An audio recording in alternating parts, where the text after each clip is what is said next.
گیا یا رسول خدا. جنت میں لے جانے والے اعمال مطبوعہ مکتبۃ المدینہ کے صفحہ نمبر 619 سے ایک بخاری شریف کی روایت سنی. حضرت سیدنا انس رضی اللہ تعالی عنہ فرماتے ہیں میرے خاتم المرسلین رحمت للعالمین شفیع المذنبین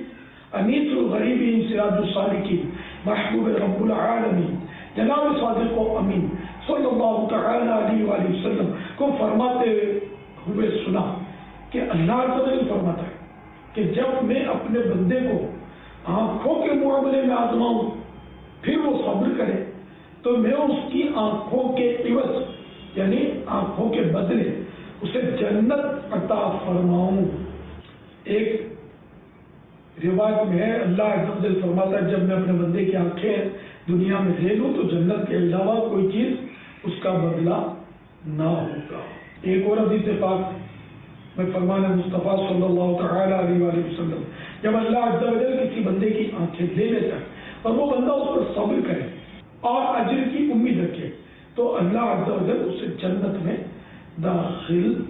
فرمائے گا. صلو علی الحبیب صلی اللہ تعالی علی محمد